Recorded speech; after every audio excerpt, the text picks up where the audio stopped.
Hi hello friends, welcome back to media talks. நான் உங்கள் மௌனிகா. மகாநதி பார்த்தீங்களா? எபிசோட்ஸ் எப்படி இருந்துச்சு அப்படிங்கிறத மறக்காமல் கமெண்ட்டில் சொல்லுங்கள். ரொம்ப ரொம்ப ரொம்ப சூப்பர்பாக இருந்துச்சு.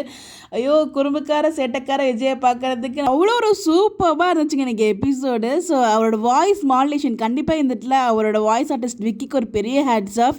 நான் தான் ஒன்று புருஷன் அது தெரியல உனக்கு. பிலேட்டட் அதுவும் இல்லை, ஸ்பெஷல் பிலேட்டட் வேலண்டைன்ஸ் டே ஸ்பெஷலாக வந்து அன்எக்ஸ்பெக்டட்.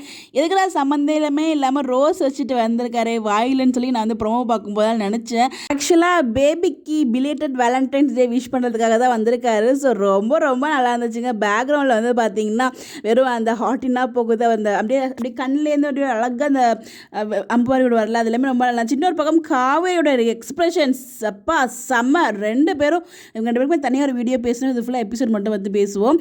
இன்றைக்கி எபிசோடில் வந்து பார்த்தீங்கன்னா விஜயோட என்ட்ரி செம்மையாக இருந்துச்சு. அவங்க அதாவது விஜய் ராக் பண்ணிட்டாரு, காவேரி ஃபேமிலி ஷாக் ஆகிட்டாங்க. எபிசோட் ஸ்டார்ட் ஆகும்போதே வந்து பார்த்தீங்கன்னா ஒரு கண்டினியூஷனாக தான் போச்சு. ஸோ அவங்க அம்மா வந்து பார்த்தீங்கன்னா கோவப்படாமல் ஃபீல் பண்ணி அழுதுட்டு பேசிகிட்டு இருக்காங்க. ஸோ அதில் காவேரி சமாதானப்படுத்தும் போது இன்னொரு சத்தியம் பண்ணட்டுமா அப்படின்ற மாதிரி கேட்குறாங்க அப்பா அம்மா. அம்மா நீ பண்ண ஒரு சத்தியம் போதுமா அப்படிங்கிற மாதிரி தான் இருந்துச்சு மனசுக்குள்ளே. பட் இருந்தாலும் இல்லை வேண்டாம் அப்படிங்கிற மாதிரி அவங்க அம்மாவுமே சொல்லிடுறாங்க.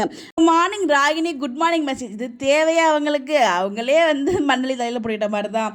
ஸோ கால் பண்ணதுமே நம்ம காவேரி பேக் டு ஃபார்ம் அந்த மாதிரி இருந்துச்சு. நீங்கள் காவேரியை பார்க்கும்போது அந்த போல்டான ஒரு காவேரி இருப்பாங்க இல்லையா. ஸோ நான் நினச்சிருந்தேன்னா அங்கேயே வர முடியும், நான் தான் வேணான்னு தள்ளி இருக்கிறேன், நான் நினச்சேன்னா அங்கே வந்து அங்கே வர முடியும், உடனே வீட்டை விட்டு வெளியே அனுப்ப முடியும், நாங்கள் இன்னும் தனியாக பிரிஞ்சு தான் இருக்கோம் சூழ்நிலை காரணமாக, நாங்கள் இன்னும் வந்து டிவோர்ஸ் வாங்கலை, எதுக்குமா இது இப்படி அங்கே சொல்கிறேன், அந்த பொண்ணு அதுக்கான அடுத்த பிளானை யோசிச்சுட்டு போயிட்டு இருக்கோம்ல.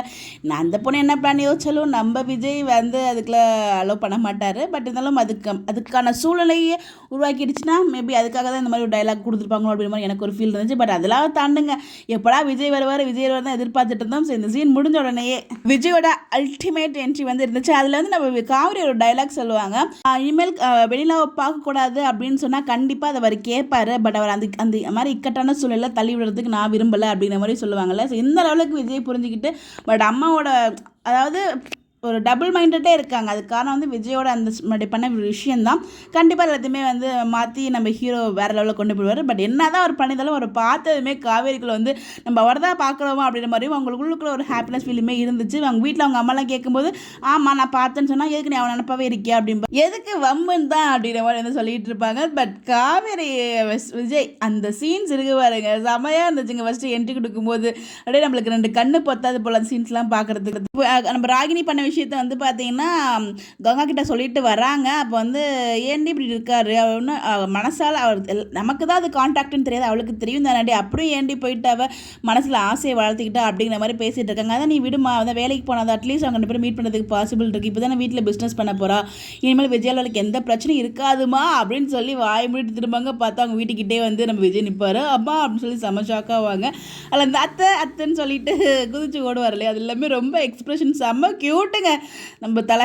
அடுத்த கோதாவரி, நம்ம படிக்கல கோதாவரி, அதுவுமே நல்லா இருக்கும். கோதுமா அப்படின்னு சொல்லும்போது இங்கே ஒரு பக்கம் குமரனுமே ஷாக் ஆகிருப்பார். ஸோ ஓரளவு எபிசோட் ரொம்ப ரொம்ப சூப்பராக இருந்துச்சு. ஸோ கண்டிப்பாக நம்ம விஜயோட ஒரு நாட்னஸ் பற்றி தனியாக ஒரு வீடியோ பேசியாகணும், ஒரு ஸ்பெஷல் வீடியோ நெக்ஸ்ட் வீடியோ நான் ஷேர் பண்ணுறேன். சில சீன்லாம் ரொம்பவே ரிப்பீட்டடாக பார்ப்பேன் பிடிச்சிருந்துச்சு அப்படின்னா. ஸோ நடுவில் கொஞ்சம் நாள் ரிப்பீட்டடாகவே பார்க்கலாம், ஒரு தடவை பார்த்தாலே போதும் அப்படிங்கிற லெவலுக்கு தான் இருந்துச்சு நடுவில் கொஞ்ச நாள். பிகாஸ் அவ்வளோ ஒரு வருத்தமான சீன்ஸ்லாம் போயிட்டு இருந்துச்சு.